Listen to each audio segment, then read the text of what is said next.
ښه راغلاست ګرانو دوستانو. په دې ویډیو کې به زده کړو چې څنګه کولی شو څو کمپیوټرونه سره وصل کړو.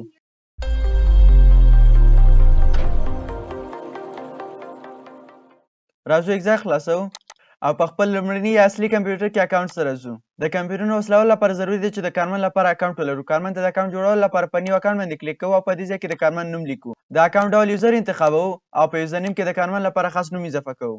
د یوزرنیم اضافه کولو څخه وروسته ښکته راځو او د پرمیشنز په برخه کې د کارمن د استفادې لپاره بعضې اپشنونه فعال او یا هم غیر فعاله کوو. د مثال په توګه سیستم په اتومات شکل سره لاندې تنظیمات انتخاب کړي دي چې زموږ کارمن په ډاشبورډ کې د ویو هوم په فعالېدو سره دی کولی شي زموږ د هوم څخه لیدنه وکړي او د ویو ټریجر په غیر فعالېدو سره دی نشي کولی چې زموږ د خزانې حساب وګوري. ویو جنرال ریپورټ په غیر فعالېدو سره دی نشي کولی چې زموږ د خزانې عمومي ریپورټ وګوري او په جورنال کې دی کولی شي روزنامچه وګوري. دی کولی شي روزنامچه جوړه کړي او همدارنګه دی په روزنامچه کې تغیرات راوستلی شي او د ډیلیټ جورنال په واسطه دی نشي کولی چې د روزنامچې څخه کوم څیز ډیلیټ کړي او د ایکسچینج په برخه کې دی کولی شي تبادله وګوري، تبادله جوړه کړي او همدارنګه دی په تبادله کې تغیرات راولي اما دی نشي کولی چې کومه تبادله لرې کړي. نو د مثال په توګه زه نه غواړم چې زموږ کارمن د ویو ایکسچینج یا تبادله څخه استفاده وکړي نو ویو ایکسچینج باندې کلیک کوم او هغه پرې غیر فعاله کوم او په همدې شکل سره تاسې کولی شئ د کارمن د استفادې لپاره نور تنظیمات هم فعال او یا هم غیر فعاله کړئ. د تنظیماتو د انتخابولو څخه وروسته په کریټ باندې کلیک کوو او په دې شکل سره موږ د خپل کارمن ځایېدو لپاره اکاونټ جوړ کړ. راځو شاته او پر ډاشبورډ باندې کلیک کوو. ډاشبورډ ته راتلو څخه وروسته پر کنیکټ باندې کلیک کوو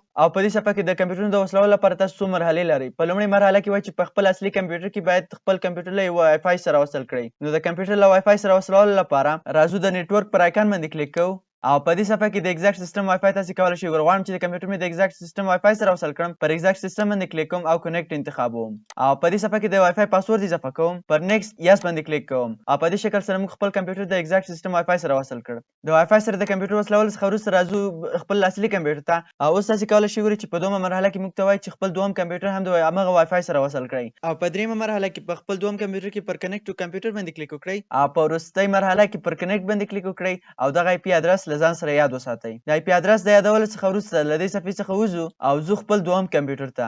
د دویم کمپیوټر ته راتلو څخه وروسته په دوهم کمپیوټر کې د نیټورک پر آیکن باندې کلیک کوو او خپل کمپیوټر د مخکیني وای فای سره وصلوو. پر ایگزیکټ سیستم باندې کلیک کوو، کنیکټ انتخابوو، د وای فای پاسورډ اضافه کوو، نیکسټ یس انتخابوو او په دې شکل سره زموږ کمپیوټر د ایگزیکټ سیستم وای فای سره وصل شو. د وای فای سره د کمپیوټر وصلولو څخه وروسته راځو ایگزیکټ سیستم خلاصوو.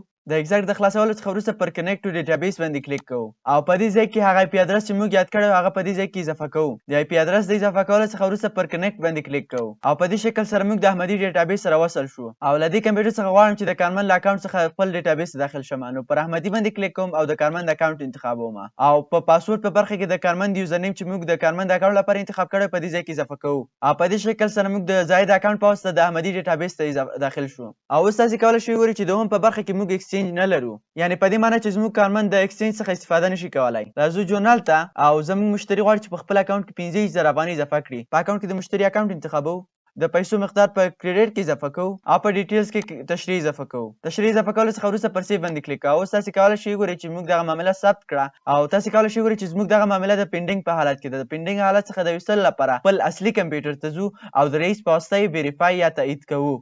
او اوس تاسې کولی شئ وګورئ چې موږ خپل لومړني یا اصلي کمپیوټر ته راغلو او په دې ځای کې پر ریفریش باندې کلیک کوو او اوس تاسې نوې ثبت شوې معاملې کولی شئ وګورئ او اوس تاسې کولی شئ وګورئ چې پینډینګ ټو ویریفای کې موږ یوه معامله لرو. پر معامله باندې کلیک کوو او په دې ځای کې تاسې کولی شئ وګورئ چې د زاهد له طرف څخه د سلیم خان په اکاونټ کې 15,000 افغانۍ اضافه شوي دي. غواړو چې دغه معامله تایید کړو نو پر معامله باندې کلیک کوو او په دې ځای کې ویریفای انتخابوو. په دې شکل سره موږ تېره معامله تایید کړه. که چیرې بیا هم تاسې د خپل کمپیوټرونو په وصلولو کې مشکل لرلو، د خپل لومړني یا اصلي کمپیوټر ته راسئ او په سټارټ مینیو کې وینډوز ډیفینډر سرچ کړئ او دغه څخه وروسته پر وینډوز ډیفینډر فایروال باندې کلیک وکړئ او په دې صفحه کې اډوانس سیټینګز باندې کلیک وکړئ. د اډوانس سیټینګز څخه وروسته په انباوند رولز باندې کلیک وکړئ. که چیرې ایگزیکټ باندې د چلې په علامه نو ډبل کلیک پرې وکړئ او په دې بله صفحه کې الاو کنیکشنز انتخاب کړئ او پر اوکې باندې کلیک وکړئ. د اوکې باندې کلیک کولو څخه وروسته مخکینۍ طریقه پلي کړئ او ستاسې کمپیوټرونه به له یو بل سره وصل شي.